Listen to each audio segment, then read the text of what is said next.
மகளுடைய ஜப்தை கேட்டு அபிஷேக கிருபைக்காக நம்ம எல்லோரும் சோத்திரம் பண்ணலாமா?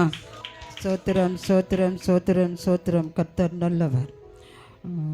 அடிமையை தாழ்த்துக்கிறம்பா. ஒரு விசை தேவன் கிருபையாக இறங்கி ஆசீர்வதித்து என்னோட கர்த்தர் நீர் இடைபடும்படியா நான் செபிக்கிறேன். என்னை மூடி மறைத்து நீங்கள் பேசுங்க, நாங்கள் கேட்கிறோம்.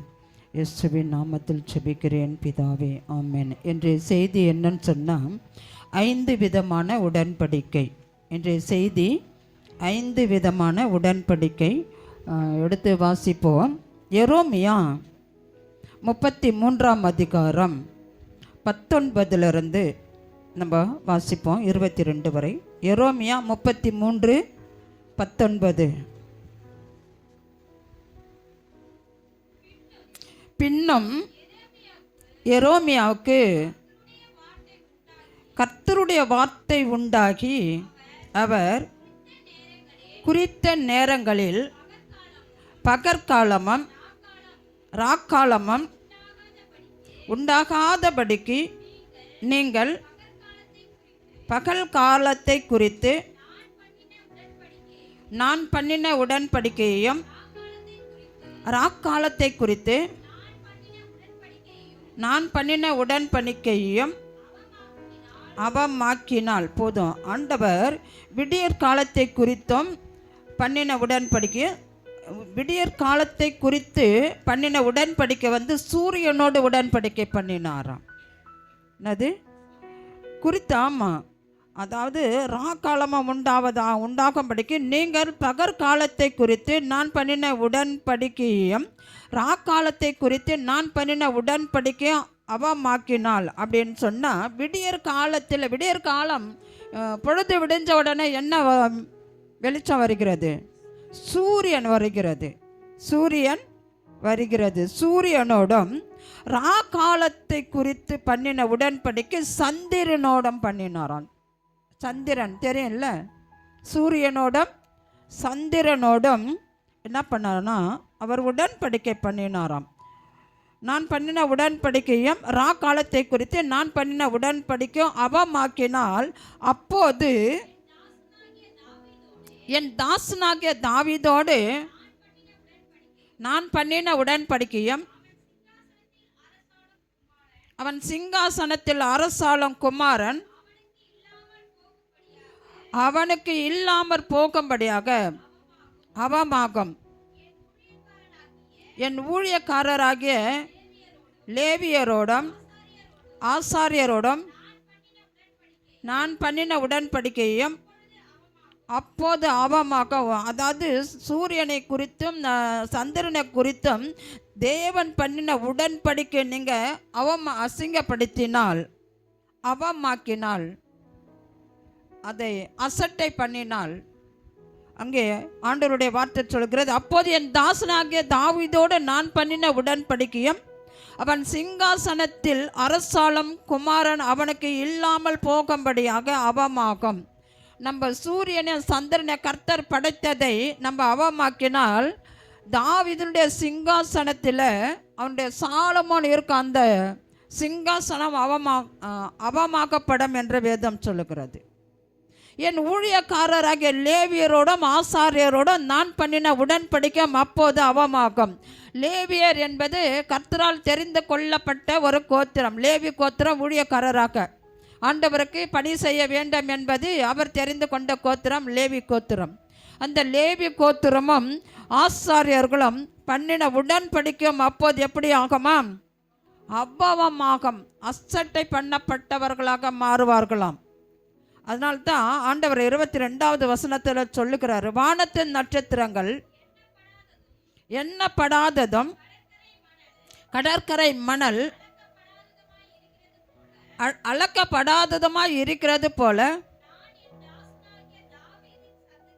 நான் என் தாசனாகிய தாவீதின் சந்ததியும் எனக்கு ஊழியம் செய்கிற லேவியரையும்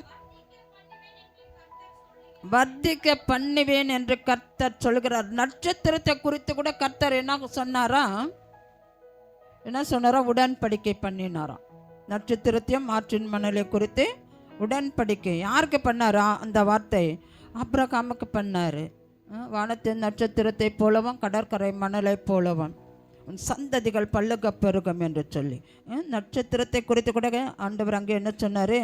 உடன்படிக்கை பண்ணுகிறார். நான் என் தாசனாகிய தாவீதின் சந்ததியும்.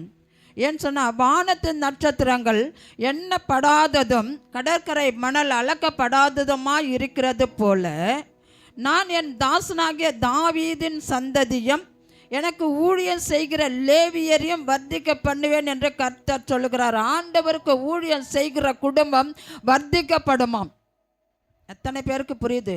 ஆண்டவருக்கு பணிவிடை செய்ய வேண்டாம். ஆண்டவருடைய வேலை, ஆண்டவருடைய சபையில் என்ன வேலை இருக்கிறது என்பதை இறங்கி அவங்களா தானாய் வாலண்டரியாக வந்து செய்வது, அந்த குடும்பம் வர்த்திக்கப்படணுமா, ஆசீர்வதிக்கப்படமா, அவர்கள் பழகி பெருகுவார்கள். ஆண்டவருக்கு பணிவிடை செய்கிறது அதுதான். ஆண்டவருக்கு பணிவிடை செய்ய வேண்டும், ஆண்டவருடைய வேலையை செய்ய வேண்டும், அந்த வேலை ஆண்டவருடைய ஊழியத்தை செய்ய வேண்டும். அப்படி அந்த ஊழியத்தை செய்கிறவர்களுக்கு அவர்கள் வர்த்திக்க பண்ணுவார்கள் என்று கர்த்தர் ஒரு உடன்படிக்கை வைக்கிறார், ஆசீர்வதிக்கிறார். எனக்கு நீ வேலை செய்கிறாய், என்னுடைய ஊழியத்தை செய்கிற, அதனால் நீ ஆசீர்வதிக்கப்பட்டு இருப்பாய், நான் உனக்கு ஒரு உடன்படிக்கை தருவேன் என்று சொல்லுகிறார் ஆண்டவர். லேவி கோத்திரத்துக்கு கூட ஆண்டவர் ஒரு உடன்படிக்கை பண்ணுறார் பாருங்க. அப்போ ஆண்டவருக்கு ஊழியம் செய்கிற குடும்பங்களை கர்த்தர் ஆசீர்வதிப்பேன் என்று கர்த்தர் சொல்லுகிறார். ஊழியனா சுவிசேஷம் சொல்லி பிரசங்கிக்கிறது மட்டுமல்ல, கர்த்தருடைய ஆலயத்தை சுற்றி சுத்தம் பண்ணுறது, ஆண்டவருடைய வேலை சேர்த்து ஆண்டவரை குறித்து பேசுறது, ஆண்டவருக்காக ஓடுகிறது, அந்த டேக்ஸ் கொடுக்கறது, அதெல்லாம் ஒரு ஊழியம். டேக்ஸ் கொடுக்கறதெல்லாம் கூட ஒரு ஊழியம். ட்ரெயினில் போகும்போதெல்லாம் டேக்ஸ் கொடுக்குறாங்க பாருங்கள், அதெல்லாம் ஒரு ஊழியம். அதெல்லாம் செய்யும்போது தான் கர்த்தர் அந்த ஊழியத்தை என்ன செய்கிற, உலக பிரகாரமாக நம்ம ஓடிக்கொண்டு இருக்கிறோமா, ஆண்டவருக்காக ஓடிக்கொண்டு இருக்கிறோமா, அதை ஆண்டவர் பார்க்குறார். உலக பிரகாரமாக ஓடுகிற வாழ்க்கை அல்ல, ஆண்டவருக்காக வாழ்கிற வாழ்க்கை தான் வாழ்க்கை. அந்த வாழ்க்கை தான் நம்ம ஆசீர்வதிக்கப்பட்டு இருப்போம். அதான் அழகாக ஆண்டவர் சொல்லுகிறார். தாவீது செய்த உடன்படிக்கை, லேவியரோடும் பண்ணின உடன்படிக்கை, தமது தேவன் உடன்படிக்கையின் தேவன். நமது தேவன் தாவீதோடும் லேவியரோடும் பண்ணின உடன்படிக்கை தேவன், நமது தேவன் பண்ணின உடன்படிக்கை, கர்த்தர் பண்ணின உடன்படிக்கையாம். அப்போ அவருடைய உடன்படிக்கை நமக்கும் வேண்டும், அவருடைய உடன்படிக்கை நமக்கும் வேண்டும். அதுதான் ஆண்டவர் அழகா சொல்லுகிறாரு. அந்த உடன்படிக்கை எடுத்து வாசிப்போம். தேவன் நமது தேவன் உடன்படிக்கையின் தேவன், நமது தேவன் உடன்படிக்கையின் தேவன். ஆதியாகமம் 17ஆம் அதிகாரம்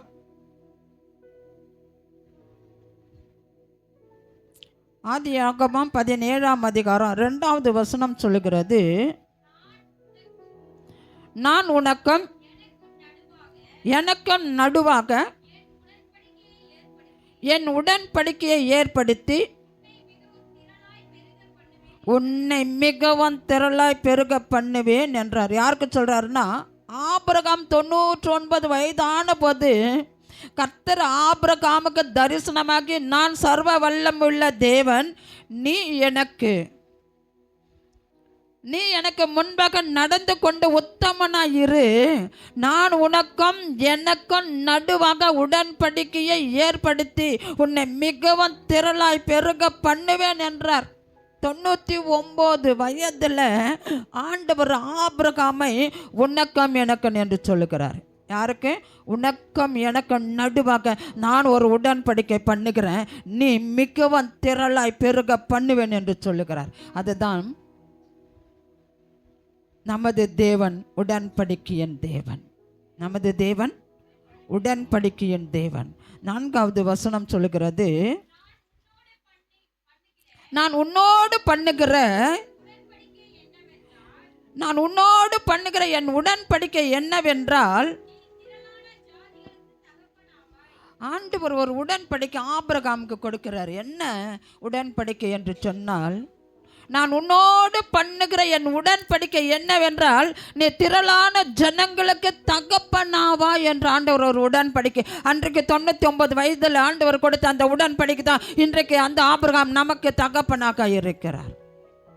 இன்றைக்கு நமக்கு தகப்பனாக இருக்கிறார் என்று சொன்னால் தேவன் அந்த ஆபிரகாமுக்கு கொடுத்த அந்த உடன்படிக்கை. அப்போ உனக்கு எனக்கு கர்த்தர் அந்த உடன்படிக்கை கொடுத்த அநேகருக்கு தாயாகவும் அநேகருக்கு தகப்பனாகவும் கர்த்தர் மாற்ற வல்லவராக இருக்கிறார். அவர் சர்வ வல்லமுள்ள தேவன். அவர் சர்வ வல்லமுள்ள தேவன். உன்னை கொண்டு அவர் செய்ய நினைத்தது ஒன்றும் தடைப்படாது.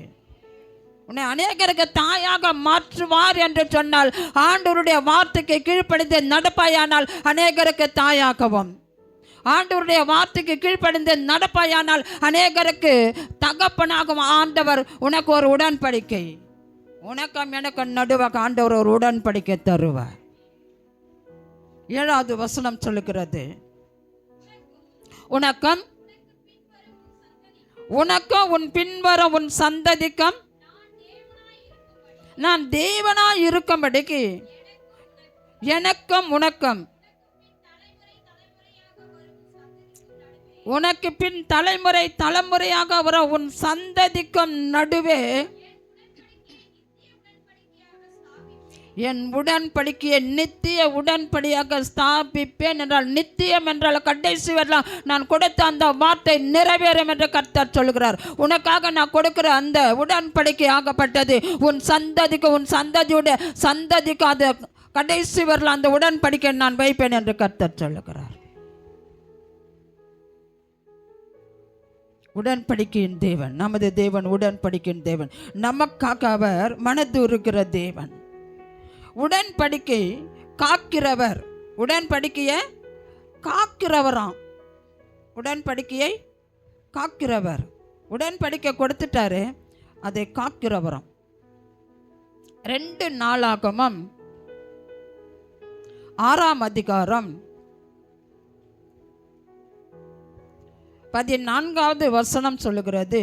2 நாளாகமம் 6ஆம் அதிகாரம் 14வது வசனம் சொல்லுகிறது, இஸ்ரவேலின் தேவனாகிய கர்த்தாவே, வானத்திலும் பூமியிலும் உமக்கு ஒப்பான தேவன் இல்லை. தங்கள் முழு இருதயத்தோடும் உமக்கு முன்பாக நடக்கிற உமது அடியாருக்கு உடன்படிக்கையும் காத்து வருகிறீர். கர்த்தர் நம்ம ஆராதனைகள் கூட பார்த்தோம், தலைமுறை தலைமுறையாக, தலைமுறை தலைமுறையாக அவர் என்ன செய்கிறாராம். ஆராதனை பாட்டில் நம்ம கேட்டோம். அடைக்கலம், பாதுகாப்பு கொடுக்கிறவர். அங்க அழகா சொல்லுது, இஸ்ரவேலின் தேவனாக கர்த்தாவே, வானத்திலும் பூமியிலும் உமக்கு ஒப்பான தேவன் இல்லை. தங்கள் முழு இருதயத்தோடு உமக்கு முன்பாக நடக்கிற உமது அடியாருக்கு உடன்படிக்கையும் கிருபையும் காத்து வருகிறீர். ஆண்டவர் உடன்படிக்கையும் கிருபையும் பாதுகாத்து வருகிறாராம். ஆண்டவர் நமக்காக கொடுக்கிற அந்த வார்த்தை, அவர் உடன்படிக்கையை பாதுகாக்கிற தேவன். நம்ம அந்த உடன்படிக்கையை மறந்துடக்கூடாது, அதை அசட்டை பண்ணக்கூடாது. கர்த்தர் நமக்கு ஒரு வார்த்தை கொடுக்கிறார் என்று சொன்னால் அந்த வார்த்தையை உறுதியாக பற்றி கொள்வோமானால் கர்த்தர் அதை அப்படியே நிறைவேற்ற அவர் வல்லவராய். ஏன் என்று சொன்னால் அவர் சர்வ வல்லமையுள்ள தேவன், அவரால் கூடாத காரியம் ஒன்றுமே கிடையாது. ஏன் சொன்ன, என் தேவன் பெரியவர், எல்லா தேவர்களை காட்டில் அவர் உயர்ந்தவர். உன்னதத்தில் வாசம் பண்ணி கொண்டு உன்னதத்தில் இருந்து பூமியில உலாவி கொண்டிருக்கிற ஒவ்வொருவரையும் அவருடைய கண்கள் நோக்கி கொண்டிருக்கிறது. அவருடைய கண் நம்மை நோக்கி கொண்டிருக்க, பூமியை நோக்கி கொண்டிருக்கிறது. அவர் சர்வ வல்லமையுள்ள தேவன். அதனால தான் உடன்படிக்கை காக்கிறவர் நம்மோடு கூட இருக்கிறார். உடன்படிக்கையோடு அடையாளத்தை உண்டு பண்ணுகிறாராம். என்னது? உடன்படிக்கையோடு அடையாளத்தை உண்டு பண்ணுகிற தேவன். அதே ஆதியாகமம் 17ஆம் அதிகாரம் 11வது வசனம். உடன்படிக்கையின் அடையாளம் என்ன? ஆண்டவர் இரத்தத்தோடு உடன்படிக்கை பண்ணுகிறார். ஆண்டவர் இரத்தத்தோடு. உடன்படிக்கையின் அடையாளம் என்ன? ஆதியாகமம் 17ஆம் அதிகாரம் 11வது வசனம் சொல்லுகிறது, உங்கள் நுனித்தோலின் மாமிசத்தை விருத்த சேதனம் பண்ண கடவீர்கள், அது எனக்கும் அது எனக்கும் உங்களுக்கும் உள்ள உடன்படிக்கைக்கு அடையாளமாக இருக்கும் என்று கர்த்தர் சொல்லுகிறார். விருத்த சேதனம் உங்களுக்கு தெரியல. விருத்த சேதனம் என்றால் என்ன? ஜென்ஸ் விருத்த சேதனம், அந்த முன் நுனி தோலை கட் பண்ண வேண்டுமாம், அதுதான் விருத்த சேதனம். அந்த விருத்த சேதனம் கர்த்தர் உடன்படிக்கை வைக்கிறார். அது இரத்த சம்பந்தப்பட்டது, இரத்த சம்பந்தப்பட்ட ஒரு உடன்படிக்கை. அதை பாதுகாக்கிறவர் நம் தேவன். அதுதான் ஒரு அடையாளம். ஆண்டவருக்கு அடையாளம்னா அதுதானா, அதுதான் ஒரு அடையாளம், உண்டு பண்ணுகிற அடையாளம். அவர் உடன்படிக்கை பண்ணுகிற தேவன். முதலாவது நாம் செய்ய வேண்டிய உடன்படிக்கை என்ன? முதலாவது நாம் செய்ய வேண்டிய உடன்படிக்கை என்ன? நம்ம என்ன உடன்படிக்கை பண்ண வேண்டாம் ஆண்டவருக்கு? ஒன்று, நம்ம முதலாவது நாம் செய்ய வேண்டிய உடன்படிக்கை என்ன? யோபு 31ஆம் அதிகாரம் 1வது வசனம் சொல்லுகிறது. யோபு 31:1 சொல்லுகிறது, என் கண்களோடு உடன்படிக்கை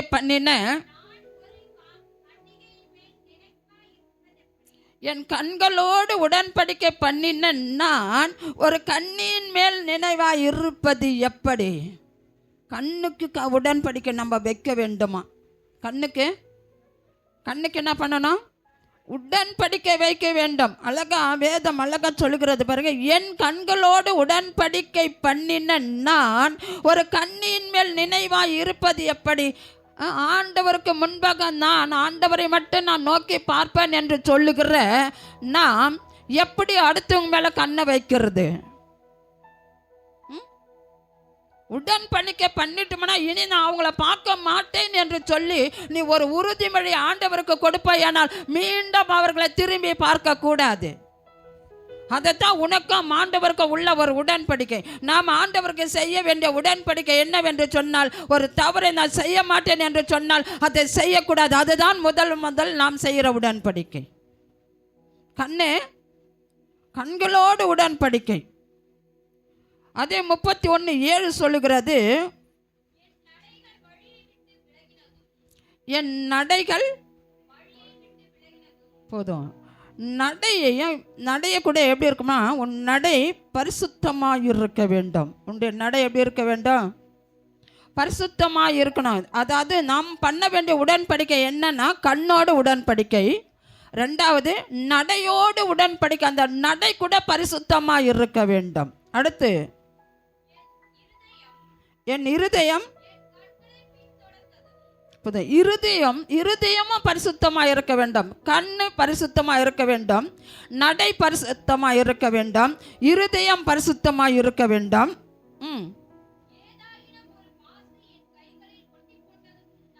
ஏதாகிலும் ஒரு மாசு என் கைகளில்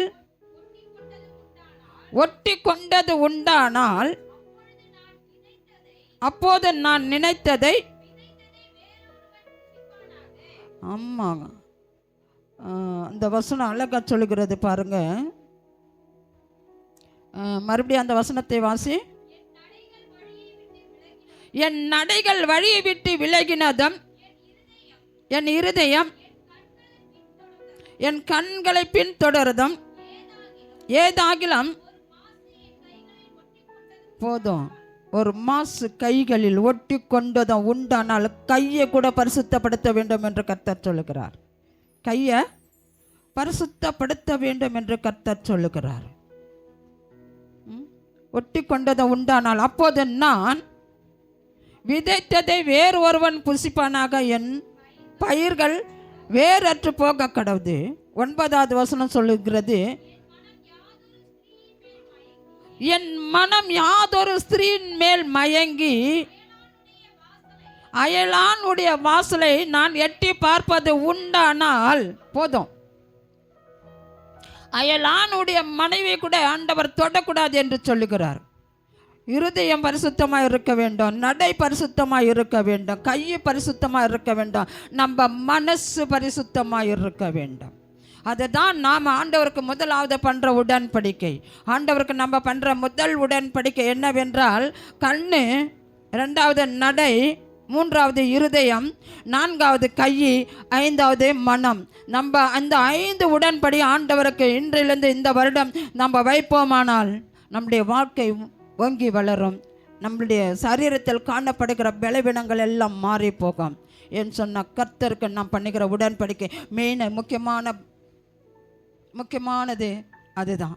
முக்கியமான பாயிண்ட்டு இது எல்லாம் நாம் செய்ய வேண்டும். ரெண்டாவது, வசனத்தை இருதயத்தில் எழுதி கொள்ள வேண்டும். வசனத்தை இருதயத்தில் எழுதி கொள்ள வேண்டும். எபிரேயர் 5ஆம்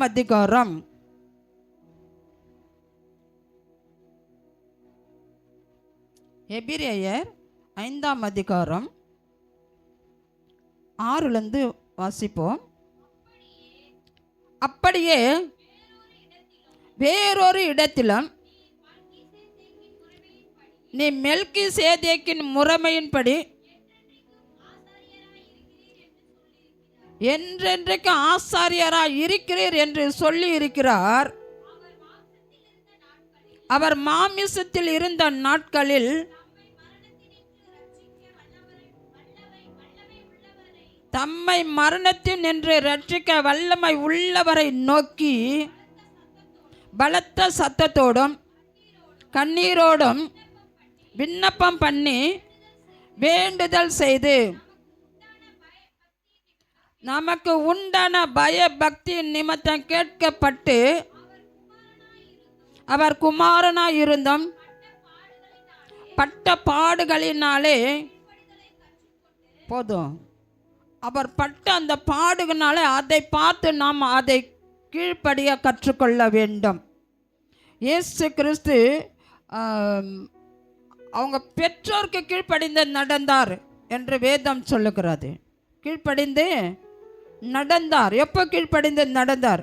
அவர் 12 வயதில் காணாமல் போன பிறகு ஆலயத்திலிருந்து கொண்டு வந்த பிறகு பெற்றோருக்கு கீழ்ப்படிந்து அந்த தச்ச வேலையை செய்து கொண்டு வந்தார். தகப்பன் தச்ச வேலை செய்தார். ஆனால் ஆண்டவராக இயேசு கிறிஸ்து அந்த தொழிலை செய்தார் என்று வேதம் சொல்லுகிறது. நான் சொல்லவில்லை, வேதம் சொல்லுகிறது. அதுதான் பெற்றோருக்கு கீழ்ப்படிந்து நடக்கிற ஒரு உடன்படிக்கை. என உடன்படிக்கை பெற்றோருக்கு கீழ்ப்படிந்து நடக்கிற ஒரு உடன்படிக்கை. மூன்றாவது, ராபோஜனம் உடன்படிக்கை பண்ண வேண்டுமா? நம்ம எல்லாருக்கும் தெரிஞ்சுதான் ராபோஜனம் பண்ணுற ஒரு உடன்படிக்கை. 1 கொரிந்தியர் 11ஆம் அதிகாரம் 25வது வசனம் சொல்கிறது, போஜனம் பண்ணின பின்பு அவர் அந்தபடிய பாத்திரத்தையும் எடுத்து, இந்த பாத்திரம் என் இரத்தத்தினால் ஆகிய புதிய உடன்படிக்கையாய் இருக்கிறது. நீங்கள் இதை பானம் பண்ணும் போதெல்லாம்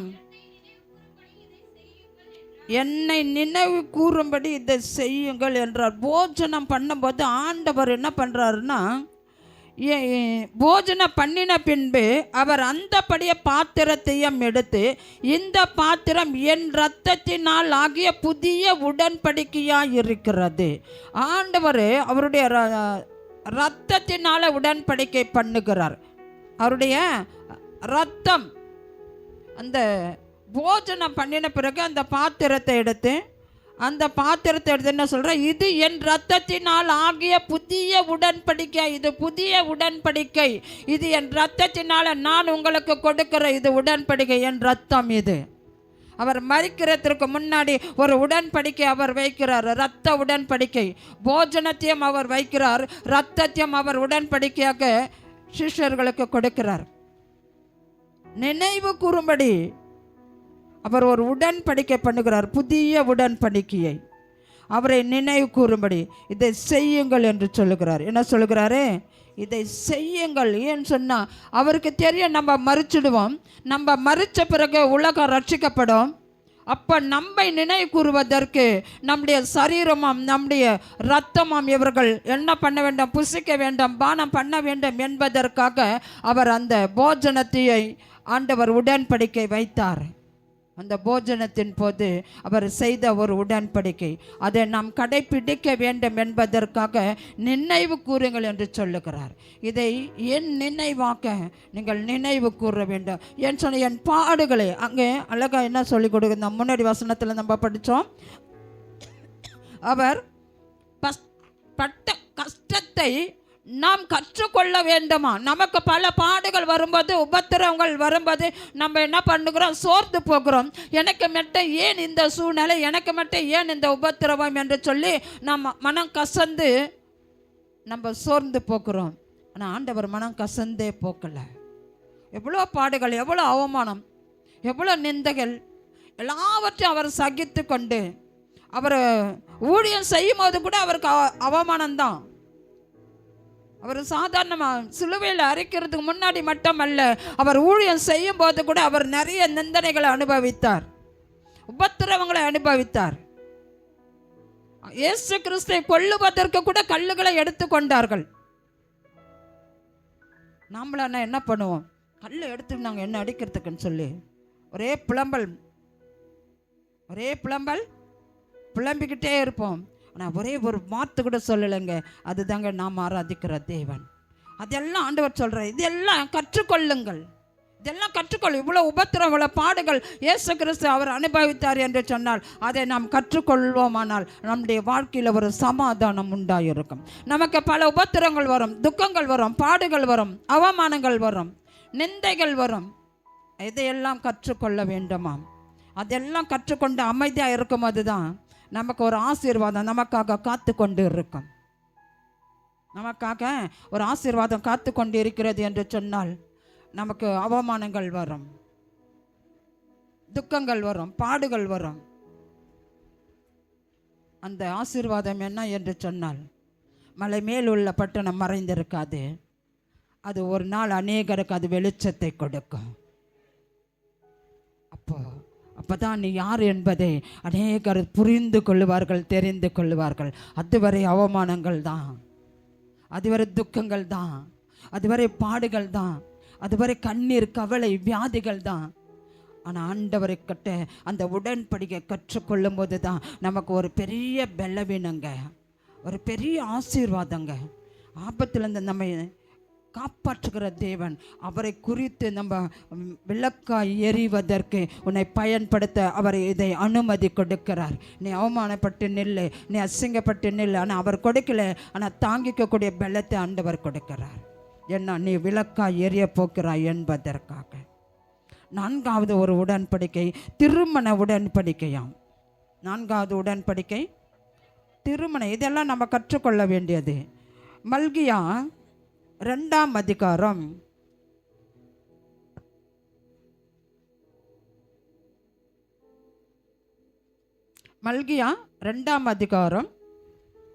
14வது வசனம் சொல்லுகிறது, ஏன் என்று கேட்கிறீர்கள், கர்த்தர் உனக்கும் உன் இளவயதின் மனைவிக்கும் சாட்சியாய் இருக்கிறார். உன் தோழியும் உன் உடன்படிக்கையின் மனைவியும் ஆகிய அவளுக்கு நீ துரோகம் பண்ணினாயே.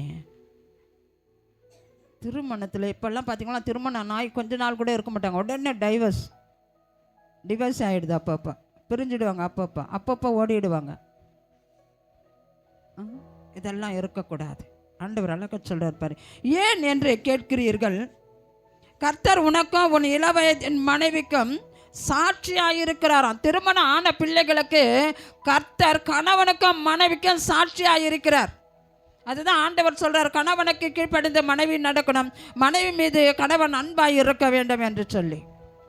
ஆனால் உங்களுக்குள்ள என்ன நடக்கிறது என்பது ஆண்டவருக்கு மட்டும்தான் தெரியும். ஏன்னா குடும்பத்துக்குள்ளே உங்கள் 2 பேருக்குள்ளே என்ன பிரச்சனை உருவாகிறதுன்னு மற்றவர்களுக்கு தெரியாது.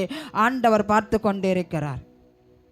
சிலர் பிரச்சனைகளை வெளியே கொண்டு வர மாட்டாங்க, அவங்க 2 பேருக்குள்ளவே தான் நடக்கும் எல்லா பிரச்சனைகளும். அந்த பிரச்சனைகள் முடிந்து அவங்க வெளியே போகும்போது தான் தெரியும் அவங்க 2 பேருக்குள்ள பிரச்சனை அப்படின்னுட்டு. ஒரு சிலர் என்ன பண்ணுவாங்களாம், அதை விளம்பரப்படுத்துவாங்க. என்ன பண்ணாங்க, ஒரு சிலர் விளம்பரப்படுத்தி காட்டுவாங்க. ஆனால் அந்த கணவன் மனைவிக்கு உள்ள நடுவாக ஆண்டவர் பார்த்து கொண்டே இருக்கிறார். ஆண்டவரே பார்த்து கொண்டே இருக்கார். திருமண உடன்படிக்கை என்பது அதுதான். அழகா வேதம் ஏன் என்று கேட்குறீங்க. கர்த்தர் உனக்கும் உன் இளவயதின் மனைவிக்கும் சாட்சியா இருக்கிறாரு. ஒரு திருமணம் நடக்கும்போது சாட்சி கையெழுத்து எதுக்கு போடுறோம்? சாட்சி, ஆண்டவர் தான் சாட்சி. மனுஷங்க சாட்சியே கிடையாது. ஆண்டவர் தான் சாட்சி. ஆண்டவர் தான் சாட்சி, மனுஷன் கிடையாது. மனுஷன் இன்னைக்கு நான் கையெழுத்து வாங்கிட்டு நாளைக்கு இன்னைக்கு இருப்பேன், நாளைக்கு இருக்க மாட்டேன். ஆனால் ஆண்டவர் எப்போதும் இருக்கிறவர். அவர் பார்த்து கொண்டே இருக்கிறார். அவருடைய சூழ்நிலையை அவருக்கு தெரியும். அந்த வாழ்க்கை எப்படி இருக்கிறது? வாழ்க்கை என்பது ஒரு படகு மாதிரி. அந்த கடலில் அது அலை அடித்து மோதும் போது படகு உள்ளே கூட முழுகிடும். அதையும் தாண்டி அது மேலே வந்தால் தான் அது படகு. அது அந்த அலையை தாண்டி அது மேலே வந்து கரை சேரும்போது தான் படகு. அப்போ அந்த வாழ்க்கை என்பது அந்த படகுல நீ அந்த படகுல அலை மோதி கொண்டு இருக்கிறாய் என்று சொன்னால் அதெல்லாம் தாண்டி நீ கரை சேரும்போது தான் கர்த்தருக்கு நாம் உண்மையாக இருக்கிறோம். கர்த்தருக்கு ஏன்னா அந்த சகிப்புத்தன்மை, இதுதான் உடன்படிக்கை. வாழ்க்கை என்பது இதுதான். வாழ்க்கையில் போராட்டங்கள் இருக்கும், உபத்திரவங்கள் இருக்கும், அவமானங்கள் இருக்கும். இதெல்லாம் தாங்கி கொண்டு ஆண்டவரை விடாப்பிடியாக பற்றி கொண்டு இருக்கிறவர்களுக்கு கர்த்தர் நல்லவராகவே இருக்கிறார். 1 தெசலோனிக்கேயர் 4ஆம் அதிகாரம்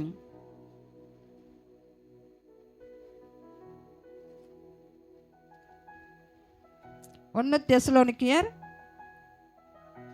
4ஆம் அதிகாரம் 3வது வசனம் சொல்லுகிறது. 3லிருந்து வாசிப்போம். நீங்கள் பரிசுத்தம் உள்ளவர்களாக வேண்டும் என்பது தேவனுடைய சித்தமாய் இருக்கிறது. அந்தப்படி நீங்கள் வேசி மார்க்கத்துக்கு விலகி இருந்து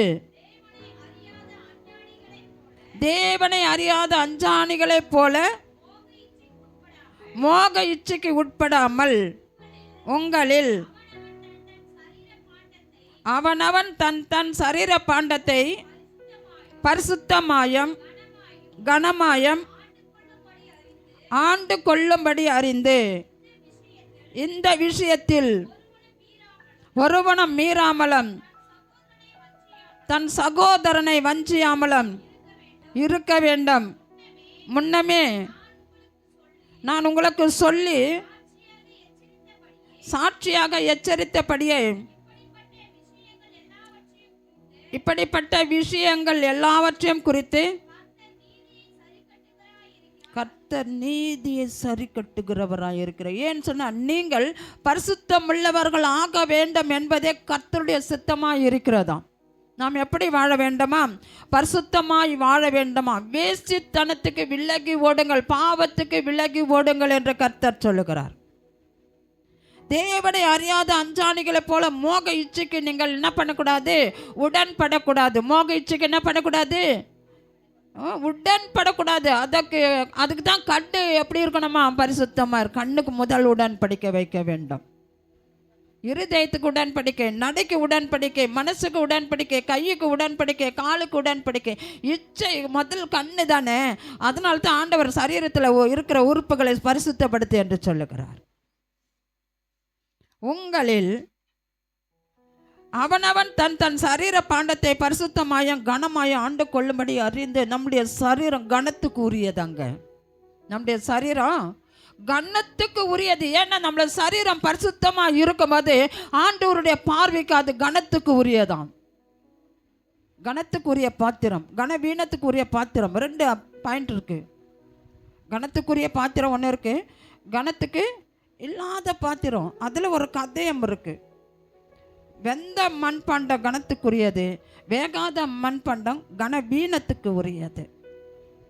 இது கதையே இருக்கு, கதையே இருக்கு. ஆனால் இன்னொரு நாளைக்கு சொல்கிறேன். அது கதை இருக்கு. மண்பாண்டம் குயவன் பானையை செஞ்சு அதை என்ன செய்கிறான்? அது எவ்வளோ அடி வாங்குது தெரியுமா? முதல்ல எவ்வளோ அடி வாங்குது யாருக்கா தெரியுமா? எவ்வளோ அடி வாங்குது. யார் கட்ட? கொய்யமங்கட்ட அடி வாங்குது. அதுவும் சொம்மாவா? அந்த கட்டையத்தின் அடின்னு அடிக்கிறான் பாருங்க. அது வளைஞ்சிச்சுன்னா மறுபடியும் போட்டு அந்த காலில் மிதிச்சு அதை உருவாக்கி அதை தட்டி அதை வேக வச்சு அது விற்கும் போது தாங்க அதுக்கு விலையே இருக்குது. அந்த மண் பாண்டத்தில் சமைச்சு சாப்பிட்ற வியாதி கிடையாதுங்க. புரியுதா? அப்போ விலை கனத்துக்குரியது வேகப்பட்ட மண்பாண்டை, வீணத்துக்கு உரியது வேகாத மண்பாண்டை. அது வேக வச்ச மண்பாண்டில் தண்ணி ஊற்றி வச்சேன்னா, வேக வச்ச மண்பாண்டத்தில் தண்ணி ஊற்றி வச்சோன்னா அப்படியே இருக்கும். வேகாத மண்பாண்டத்தில் தண்ணி ஊற்றி வச்சோன்னா எப்படி இருக்கும்? கரைஞ்சு போடும். அந்த கதை இருக்குது. நான் துவக்கமாக முடிவுன்னு சொல்லி சுருக்கமாக முடிச்சுட்டேன். புரியுதுங்களா? வெந்த பானை பார்த்து வேகாத பானை, வெந்த பானையை பார்த்து கிண்டல் பண்ணி வச்சுட்டோம். வேகாத பானை வெந்த பானையை பார்த்து கிண்டல் பண்ணிச்சான். நான் பற்றியா வேகாமல் இருக்கிறேன், நீ பார் நெருப்பில் வெந்து போய் கெடுக்கிறேன்னுச்சான். அது நான் சொல்லிச்சான். 2 கொயவன் நான் பண்ணானா, 2 பாத்திரத்தில் தண்ணி ஊற்றி வச்சானா. 2 பாத்திரத்தில் தண்ணி ஊற்றி வச்ச பிறகு வெந்து போன பானை அழகாக அப்படியே நிற்குதான். இந்த வேகாத பானை அப்படியே உப்பி உப்பி உப்பி உப்பி அப்படியே கரைஞ்சி இருக்கிறன்னு தெரியாது ஓடிச்சான். அப்போ இது சொல்லிச்சான், நான் வெந்ததுனால நான் நல்லா இருக்கிறேன், வேகாத இருக்கிறனால இருக்கிற இடமே தெரியாது இருக்கிறேன்னுச்சான். புரியுதா? வெந்ததுனால நான் நல்லா இருக்கிறேன், என்னை அடிப்பட்டு துக்கப்பட்டு வேதனைப்பட்டு நொறுக்கப்பட்டு இருக்கிறதுனால நான் நல்லா இருக்கிறேன். இன்னைக்கு நீ வேகாமல் அடிப்படாமல் நல்ல சந்தோஷமாக நீ இருக்கிற பாரு, அதனால் நீ இருக்கிற இடமே தெரியலன்னு சொல்லிச்சோம். ஓகேவா? அதுதான் அழகா அந்த பாண்டத்துக்கு பரிசு. நம்முடைய சரீரம் கனத்துக்குரியது.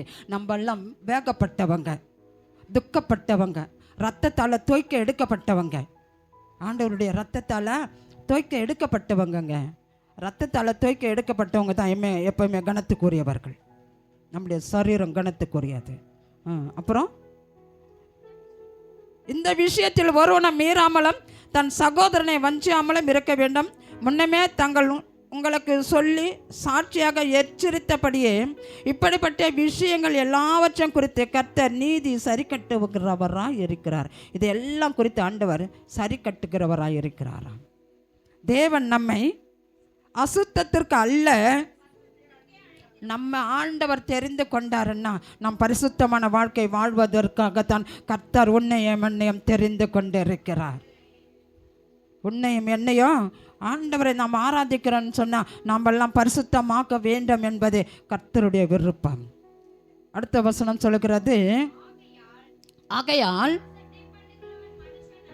அசட்டை பண்ணுகிறவன் மனுஷன் அல்ல, தமது பரிசுத்த ஆவியை. அசட்டை பண்ணுகிறவன் மனுஷரை அல்ல, தமது பரிசுத்த ஆவியை நமக்கு தந்தருள தேவனை அவன் அசட்டை பண்ணுகிறான். ஆண்டவரை ஏற்றுக்கொண்டவர்கள் ஒரு சிலர் அசட்டை பண்ணிக்கொண்டே இருப்பாங்களாம். ஒரு சிலர் அசட்டை பண்ணிக்கொண்டே இருப்பாங்க. ஆனால் அங்கே வேதம் அழகா சொல்லுகிறது, நீ அவங்கள அசட்டை பண்ணலை, பரிசுத்த ஆவியானவர் அனுப்பின பிதாவையே நீங்கள் அசட்டை பண்ணிக்கிறீங்க என்று அர்த்தமா. அதனால் நாம் பரிசுத்தமாக இருக்க வேண்டும் என்று கற்றுக்கொள்ள வேண்டும். பலியினால் உடன்படிக்கை, ஒரே ஒரு வசனம் சொல்லி முடிச்சிடலாம். பலியினால் உடன்படிக்கை, சங்கீதம் 50வது அதிகாரம் 5வது வசனம் சொல்லுகிறது, 50:5, பலியினாலே என்னோட உடன்படிக்கை. சங்கீதம் வாசிங்க. பலியினாலே என்னோட உடன்படிக்கை பண்ணின என்னுடைய பரிசுத்தவான்களை என்னிடத்தில் கூட்டுங்கள். என்னிடத்தில் கூட்டுங்கள் என்றார். அழகா வேதம் அழகா சொல்லுகிறது. பலியினால என்னோட உடன்படிக்கை பண்ணின. பலி, நம்ம ஆண்டவருக்கு பலி செலுத்த வேண்டும். நம்மை நாமே ஆண்டவருக்கு பலி செலுத்த வேண்டும். பண்ணின என்னுடைய பரிசுத்தவான்களை என்னிடத்தில் கூட்டுங்கள் என்பார். பரிசுத்தவான்களை ஆண்டவரிடத்தில் கொண்டு சேர்க்க வேண்டும். நம்ம பரிசுத்தமாக இருக்க வேண்டும். முழங்கால் படியிடுவோமா? கர்த்தர் நல்லவர். 5 உடன்படிக்கை நாம் கர்த்தருக்கு பண்ண வேண்டிய இந்த 5 உடன்படிக்கை என்னென்னு சொன்னால், நம்ம பண்ண வேண்டிய உடன்படிக்கை என்னென்னா, கண்ணு, அப்புறம் நடை, இருதயம், கை, மனசு, இதெல்லாம். 2வது வசனத்தை இருதயத்தில் ஏற்றுக்கொள்ள வேண்டும். 3வது ராபோஜனம் பண்ண வேண்டும். 4வது திருமண உடன்படிக்கை. 5வது பலி நாள் உடன்படிக்கை. இந்த 5 உடன்படிக்கையும் கர்த்தர் நமக்கு 5 உடன்படிக்கை கொடுத்தார். நாம் 5 உடன்படிக்கை கடைப்பிடிப்போமானால் நம்முடைய சந்ததிகள் இன்னும் பள்ளிக்கு பெருகி ஆசீர்வாதமாக வைப்பார். முழங்கள் படியிடுவோமா? கர்த்தர் நல்லவர், கர்த்தர் நல்லவர், கர்த்தர் நல்லவர். இயேசுவே உமக்கு ஸ்தோத்திரம், இயேசுவே உமக்கு ஸ்தோத்திரம். அடிமையை தாழ்த்துகிறேன். ஒரு விஷயம் தேவன் கிருபையாக இறங்கி ஆசீர்வதிங்க, பலப்படுத்துங்க. வந்த ஒவ்வொரு பிள்ளைகளும் கர்த்தர் ஆசீர்வதிக்க முடியாது நான் ஜெபிக்கிறேன். மோடி மறைத்து கொள்ளுங்க ஆண்டவரே, நாங்கள் பரிசுத்தமாக இருக்க எங்களுக்கு நீர் கற்றுக் கொடுக்கும்படியாக உடைய பாடுகளை கற்றுக்கொண்டு அதன்படி நடக்க எங்களுக்கு கிருபை தரும்படியாக நாங்கள் தாழ்த்தி ஒப்பு கொடுக்கிறோம். பெரிய காரியத்தை செய்வீராக. வந்திருக்கிற ஒவ்வொரு பிள்ளைகளும் கர்த்தர் ஆசீர்வதிப்பீராக. அந்த பிள்ளைகளுக்கு கர்த்தர் தேவைகள் எல்லாம் குறையில்லாமல் நிறைவேற்றி கொடுக்க முடியாது நான் ஜெபிக்கிறேன். அவர்கள் ஆண்டவர் இருதயத்தில் இருக்கிற எல்லா பாரத்தையும் கர்த்தர் இன்றைக்கு இறக்கி வைத்து விட்டு ஆண்டவர் அவங்க போகும்போது சமாதானத்தோடு போக கிருபை பாராட்டுவீராக. தாழ்த்தி ஒப்பு கொடுக்கிறேன். பெரிய காரியத்தை செய்வீராக. இயேசுவின் நாமத்தில் நான் ஜெபிக்கிறேன் பிதாவே. ஆமென், ஆமென், ஆமென். எல்லோரும் சேர்ந்து சொல்லுவோமா? என்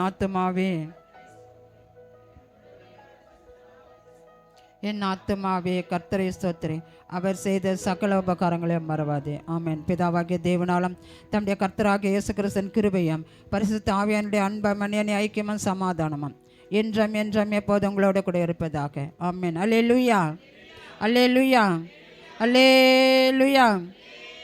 கர்த்தர் உங்களை நிறைவாய் ஆசீர்வதிப்பாராக.